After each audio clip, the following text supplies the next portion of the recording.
बहुजन समाज में जन्मे सभी संतों, गुरुओं और महापुरुषों के चरणों में नमन करते हुए क्रांति की जोत जलाने वाले, हम सबको शिक्षा बताने वाले और शिक्षा का अधिकार देने वाले महात्मा ज्योतिबा फुले जी के चरणों में नमन करते हुए भारतीय संविधान के निर्माता, इस देश के करोड़ों दलितों, आदिवासियों, पिछड़े वर्गों और महिलाओं के मसीहा परम पूज्य बाबा साहेब डॉक्टर बी.आर. अम्बेडकर जी के चरणों में नमन करते हुए और इस सोती हुई कौम को जगाने वाले हम सबके मसीहा BS3, BS4 एवं बसपा के संस्थापक माननीय शाह काशीराम जी के चरणों में नमन करते हुए तत्पश्चात हमारी आदर्श नेता आदरणीय सुश्री बहन कुमारी मायावती जी के चरणों में नमन करते हुए और उनका हार्दिक धन्यवाद करते हुए ये पूरी ताकत से और जोश के साथ इस बहुजन समाज का नेतृत्व कर रही हैं और हमारा मार्गदर्शन करने का काम कर रही हैं।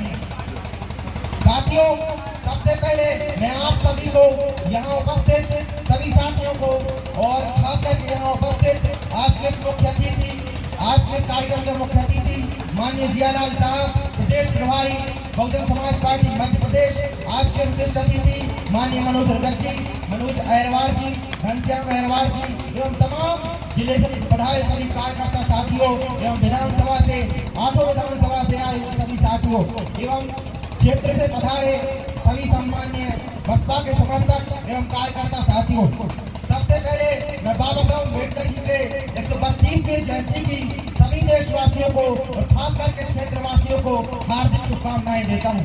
साथियों, आज से 132 साल पहले 14 अप्रैल 1891 को मध्य प्रदेश के महू में बाबा साहब अम्बेडकर का जन्म हुआ। बाबा साहब अम्बेडकर उन परिस्थितियों में, जिन परिस्थितियों में पढ़ने का अधिकार नहीं था, अच्छे कपड़े पहनने का अधिकार नहीं था और हम सबको अच्छे से वातावरण में सम्मान से जीने का अधिकार नहीं था, उस वक्त बाबा साहब अम्बेडकर संघर्ष करते हैं और संघर्ष ऐसा कि उनके आसपास उनको सहारा देने वाले बहुत कम लोग थे। आज हमारे पास बहुत सारी सुविधाएं, सब कुछ है, फिर भी हम संघर्ष नहीं करना चाहते। आज बाबा साहब अम्बेडकर हमारे लिए बहुत बड़े आदर्श हैं। जिन्होंने जिस प्रकार से संघर्ष किया, वो पढ़े लिखे, हर कदम कदम पर उन्होंने मंजिल ले ली और हर चुनौतियों का सामना करते हुए बाबा साहब एक नई सीख लेते और ये सोचते कि इस संविधान को, इस देश को एक ऐसा मुकाम पे ले जाऊंगा जहां मेरे समाज के लोगों के साथ, इस देश के शोषित समाज के साथ अभी अत्याचार नहीं होगा। और बाबा साहब सही भी साबित हुए। 1950 में जब बाबा साहब अम्बेडकर ने भारत का संविधान लिखा तो सामाजिक परिवर्तन की नींव कागज पे तो डल हुई थी, अब तक काम बचा था उसको प्रैक्टिकल करना।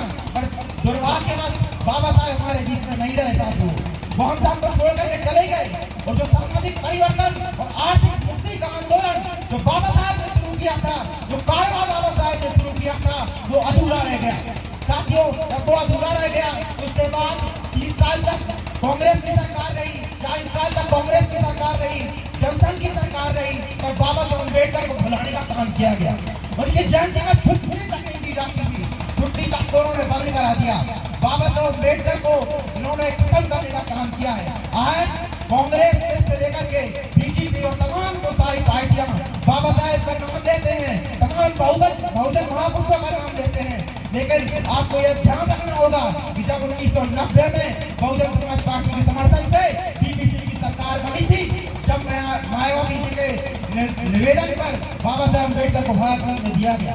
आज ये लोग कहते हैं हम बाबा साहेब कहते हैं, अरे कहाँ कहते हो? आज आप सारे बहुजन महापुरुषों को मनाने का काम कर रहे हो, उनकी जयंती मना रहे हो सिर्फ इसलिए क्योंकि बहुजन समाज पार्टी है। आप लोग बाबा साहेब को जयंती नहीं मनाते, आप लोग श्रोमणी संत रविदास जी की जयंती नहीं मनाते, आप लोग आदिवासी वीर भगवान बिरसा मुंडा जी की जयंती नहीं मनाते। अगर बहुजन समाज पार्टी न होती, आप क्यों बहुजन समाज पार्टी की वजह से क्यों मनाते हैं, मैं भी आपको बता देता हूँ। क्योंकि जब ये कारवा खत्म हो चुका था, लगभग ये डूब चुका था, तब एक मसीहा हमारे बीच में आया। वो एक ऐसा मसीहा था जिसने तमाम बहुजन महापुरुषों को जिंदा करने का काम किया।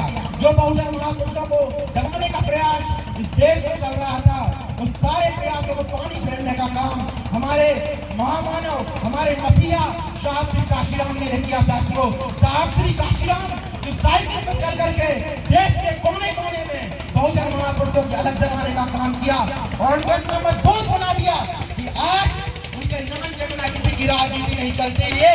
न तो कांग्रेस का विधायक बन सकता है, न कांग्रेस की सरकार बन सकती है और न बीजेपी की सरकार बन सकती है।